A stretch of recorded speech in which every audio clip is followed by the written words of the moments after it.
Hello and welcome friends. हमारे एक viewer हैं जिन्होंने सवाल किया है कि एमएस एक्सेस में कैलकुलेटेड डेटा टाइप तो उनका आ रहा है लेकिन प्रोग्राम चलाने पर रन नहीं कर रहा है, मतलब जो भी क्वेरी है वो रन नहीं हो रही है। तो क्यों नहीं रन हो रही है, आइए देखते हैं। यहाँ पर एक्सेस का 2021 ओपन करता हूँ, इसमें भी कैलकुलेटेड ही डेटा टाइप हमें मिलेगा, दैट्स वाई। ठीक है, यहाँ पर हम ब्लैंक डेटाबेस पे जाएंगे, क्लिक करेंगे और जैसे क्लिक करते हैं यहाँ पर डेटाबेस का नाम आपके सामने आ जाता है। आप चाहे तो इस डेटाबेस का नाम भी बदल सकते हैं, नो प्रॉब्लम, लेकिन फिलहाल हम यही रखना चाहते हैं। अगर आप बदलना चाहें तो यहाँ से इसको हटा लीजिएगा, बैक स्पेस की प्रेस करके, और नेम बदल लीजिएगा आप। ठीक है, लेकिन फिलहाल हमको यही रखना है, तो ये रख करके फिर यहाँ से क्रिएट पे क्लिक करना है और क्रिएट पे क्लिक करके यहाँ से व्यू पे क्लिक करना है और व्यू पे क्लिक करके यहाँ से टेबल का नाम बदल लेते हैं हम। जैसे सपोज कीजिए कि टेबल का नाम हमें कुछ और रखना है, लाइक यहाँ पे सपोज कीजिए कि हमें स्टूडेंट ही रख लेना है, तो ये रख लिया स्टूडेंट, टेबल का नाम हो गया। ठीक है, या स्कूल, कुछ भी रख सकते हैं, तो ये रख लिया। अब यहाँ पर देखिए ये प्राइमरी की है, प्राइमरी की हमेशा यूनिक होती है, ये तो मैंने बताया ही है पहले। तो ये यहाँ पे हमने रोल नंबर रख लिया। ठीक है, आप रोल नंबर के अलावा भी कुछ रख सकते हैं और यहाँ पर डेटा टाइप बहुत सारे मिल जाते हैं आपको। कौन कौन से डेटा टाइप है यहाँ पे देखिए, शॉर्ट टेक्स्ट है, लॉन्ग टेक्स्ट है, नंबर है, लार्ज नंबर है, डेट एंड टाइम है, डेट एंड टाइम एक्सटेंडेड है, बहुत सारे डेटा टाइप का कलेक्शन यहाँ पे आपको मिलता है। फिलहाल इसमें हम क्या रख लेंगे, नंबर ही रख लेंगे या ऑटो नंबर रख लेते हैं। ऑटो नंबर रखने से ये फायदा होगा कि ये नंबर खुद से जनरेट करता जाएगा।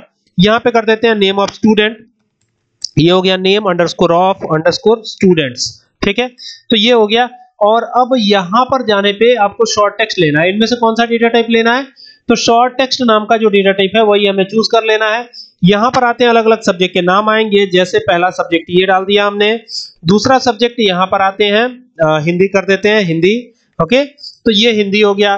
तीसरा सब्जेक्ट यहाँ डाल देंगे, तो यहाँ पे कर देंगे मैथ्स, तो ये मैथ्स हो गया। चौथा सब्जेक्ट यहाँ डाल देंगे तो इंग्लिश, तो इंग्लिश कर दिया हमने। और इंग्लिश करने के बाद यहाँ पर पांचवा सब्जेक्ट क्या आएगा, तो यहाँ पे कर देते हैं एसएसटी, तो ये पांचवा सब्जेक्ट हो गया एसएसटी। और छठवां सब्जेक्ट यहाँ पर आएगा, एसएसटी के बाद क्या आएगा, तो एसएसटी के बाद जो आएगा उसे हम क्या कहेंगे, यहाँ पर अगला सब्जेक्ट डाल देता हूँ साइंस, SCIENCE। तो ये कुल मिला के 6 सब्जेक्ट हो गए।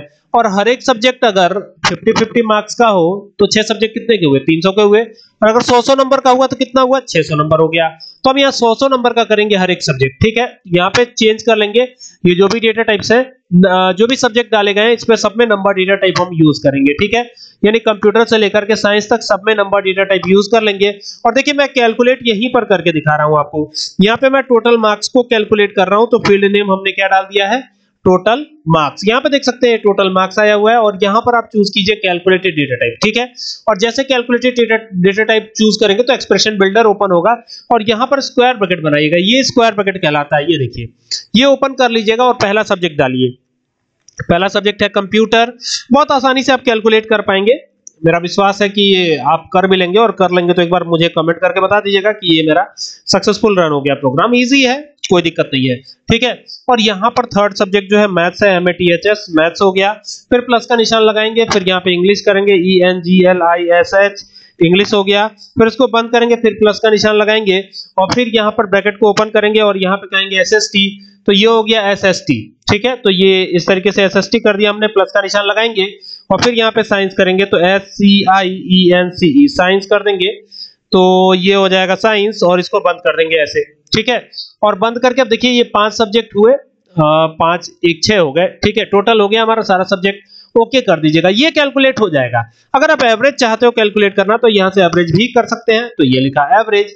और एवरेज के लिए आपको ज्यादा कुछ नहीं करना है, 6 से इसे डिवाइड कर देना है। यानी किसको डिवाइड करना है, तो देखिए यहाँ पर भी हम ले रहे हैं कैलकुलेटेड। ठीक है, और यहाँ पर हम टोटल मार्क्स को डिवाइड करेंगे, ये जो टोटल मार्क्स है ना इसी को लेंगे, तो स्क्वायर ब्रैकेट में लिखेंगे TOTAL total underscore marks MARKS और यहाँ पर बंद करके और इसको 6 से करेंगे डिवाइड, तो 6 से डिवाइड कर दिया, सॉरी मल्टीप्लाई कर देंगे, डिवाइड नहीं बल्कि मल्टीप्लाई। और अगर आपको परसेंटेज भी कैलकुलेट करना हुआ तो परसेंटेज भी निकाल सकते हैं, तो ये हो गया परसेंटेज। ऐसे परसेंटेज निकाल लेंगे। और परसेंटेज कैसे निकालेंगे, देखिए यहाँ पर जाएंगे और यहाँ पर कैलकुलेटेड ही लेंगे और कैलकुलेटेड लेकर के टोटल मार्क्स को पकड़ेंगे हम, क्योंकि इसी में हमारा परसेंटेज छिपा होगा। तो ये हो जाएगा टोटल अंडरस्कोर MARKS मार्क्स और इसको बंद करके और फिर मल्टीप्लाई करेंगे। किससे मल्टीप्लाई करेंगे, 100 से मल्टीप्लाई करेंगे और 600 से डिवाइड करेंगे। कारण क्या है 100 से मल्टीप्लाई करने का और 600 से डिवाइड करने का, क्योंकि परसेंटेज 100 पे ही कैलकुलेट होता है। दूसरी चीज की 6 सब्जेक्ट है, तो 6 सब्जेक्ट में अगर सारे फुल मार्क्स जोड़ा जाए तो 600 ही आएगा। ओके कर दीजिएगा। लास्ट बचता है ग्रेड, तो ग्रेड भी आप कैलकुलेट कर सकते हैं। कैसे कैलकुलेट करेंगे? एवरेज या परसेंटेज का बेस रख के कैलकुलेट कर सकते हैं। तो यहां पे कर देते हैं ग्रेड।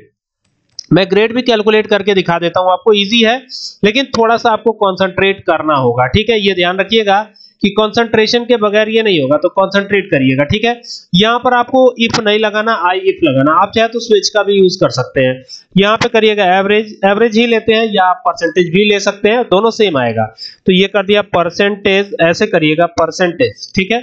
और ये परसेंटेज को मैं एक बार कॉपी कर लेता हूं ताकि बार बार इसको टाइप नहीं करना पड़ेगा, हमें इतना बड़ा लिखना नहीं पड़ेगा। तो इसको हम कॉपी कर सकते हैं यहां से कंट्रोल सी करके, तो ये कॉपी कर लिया है। और percentage is less than equal to 85 से ज्यादा हो या 85 के बराबर हो, तो ऐसे में कौन सा ग्रेड आ जाए, तो यहाँ पे कर देते हैं एस ग्रेड। फिर यहाँ पे कॉमा लगाएंगे, आई इफ लगाएंगे और आई इफ लगा के ब्रैकेट ओपन करेंगे और स्क्वायर ब्रैकेट बना लेंगे। फिर वही परसेंटेज लिखेंगे यहाँ पे, तो ये हो गया परसेंटेज।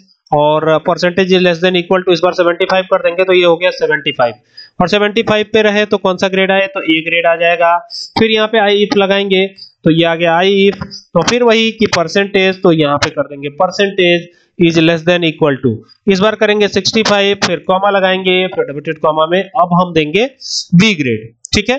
तो ये बी ग्रेड हो गया। फिर आई इफ लगा देंगे और आई इफ लगा करके ब्रैकेट को ओपन करके स्क्वायर ब्रैकेट को ओपन करेंगे और फिर वही कि परसेंटेज, यहाँ पे देखिएगा परसेंटेज देंगे। तो यहाँ पे परसेंटेज देने के लिए मैं इसे पेस्ट कर देता हूँ, बार बार लिखने के झंझट से छुटकारा रहेगा। तो ये पेस्ट कर दिया मैंने।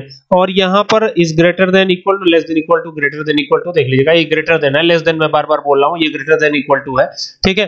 तो ये ग्रेटर देन इक्वल टू कर दिया हमने। क्या किया, तो यहाँ पे अब हम 55 करेंगे, ठीक है।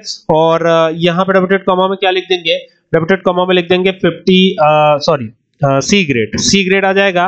देखिए, और इफ में दो कंडीशन होती है, ट्रू की और फॉल्स की। अब हमें कोई अलग से एक ही तो बचा हुआ है ना, डी ग्रेड, तो इसमें दो कंडीशन आ सकती है। अब बाकी 50 के नीचे वाले सारे फेल होंगे, ठीक है। 50 के नीचे वाले पास नहीं माने जाएंगे। तो इस वजह से मैं यहाँ पे क्या करता हूँ, परसेंटेज वापस कर देता हूँ यहाँ पे परसेंटेज, ठीक है। तो ये हो गया परसेंटेज और कर देंगे less than, greater than equal to 50, ठीक है। और ऐसे में डी ग्रेड आएगा। और इन सारे में से कोई भी कंडीशन टैली ना करे तो वो बच्चा क्या हो जाए, फेल्ड हो जाए। तो ये फेल्ड दे दिया हमने। और इसको बंद करके यहाँ पे 1 2 3 4 5 ब्रैकेट मैंने क्लोज किया और यहाँ से ओके कर लिया। ओके करने के बाद यहाँ से व्यू पे क्लिक कर लेना है। जैसे क्लिक करेंगे तो ये इस तरीके से आ जाएगा। सारा कैलकुलेट हो चुका है, लेकिन कुछ दिख क्यों नहीं रहा, कारण ये है कि हमने कुछ यहाँ दिया ही नहीं। तो अब दे देते हैं ना, स्टूडेंट का नेम दे देते हैं, आर्यम राम दे दिया हमने। फिर यहाँ पे आए कंप्यूटर का मार्क्स आउट ऑफ 100 यहाँ पे दे दिया। फिर यहाँ पे इसका जो है मैथ्स का मार्क्स भी दे देंगे, हिंदी का मार्क्स देने के बाद मैथ्स का मार्क्स हो गया। फिर यहाँ पे इंग्लिश का हो गया और इसी तरीके से एसएसटी का हो गया, ठीक है, और साइंस का हो गया। तो ये दे दिया हमने। तो आप देख सकते हैं परसेंटेज के साथ साथ ग्रेड भी ऑटो कैलकुलेट होता चला जा रहा है। देखिए यहाँ पर ये ऑटो कैलकुलेट हो रहा है। देखिए यहाँ पर ये बी ग्रेड इधर आपको दिख रहा होगा, मैं आपको स्क्रॉल करके दिखाता हूँ। देखिए ये बी ग्रेड दिख रहा है कि नहीं दिख रहा है। इसी तरीके से किसी भी स्टूडेंट का आप टाइप करिएगा मार्क्स तो ये ऑटो, लेकिन गड़बड़ तो एक ही चीज हो रही है, एवरेज, ठीक है। एवरेज कैसे सही होगा, एवरेज के लिए क्या करना पड़ेगा, आइए देखते हैं। यहां पर वापस होम पे चलते हैं और यहां से डिजाइन व्यू पे से लेते हैं और यहां पर कैलकुलेटेड डेटा टाइप जो लिया था इसमें हमने मल्टीप्लाई कर दिया, जबकि हमको करना था डिवाइड। दैट्स व्हाई ये गलती हो गई। तो यहां से डिवाइड कर दीजिए और देन यहां से ओके कर दीजिए। अब ये सब सही हो गया। अब देखिए जितना परसेंटेज आया है उतना ही एवरेज भी आएगा। देखिए दोनों सेम बन रहा है, देख रहे हैं, ये दोनों सेम है। तो इस प्रकार से आप कर सकते हैं। और यहाँ और भी चीजें, और भी नेम एंटर कर सकते हैं। नीचे मैंने कुछ करवा दिया है, कुछ और भी आप कर सकते हैं चाहे तो। और ये कुछ इस तरीके से नजर आएगा, ये सिनेरियो ऐसा आपको दिखेगा, ठीक है। उम्मीद करता हूं कि आपको पूरी बात ये समझ में आई होगी कि ये कैसे कैसे करना है, ठीक है। तो अगर आपको ये वीडियो पसंद आए तो इसे शेयर कीजिएगा और उम्मीद करता हूं कि इससे काम जरूर आसान हो जाएगा। आपका रन नहीं हो रहा था, अब रन हो जाएगा, ठीक है। तो चलिए मिलते हैं नेक्स्ट वीडियो में, तब तक के लिए keep watching. Thank you for watching this video.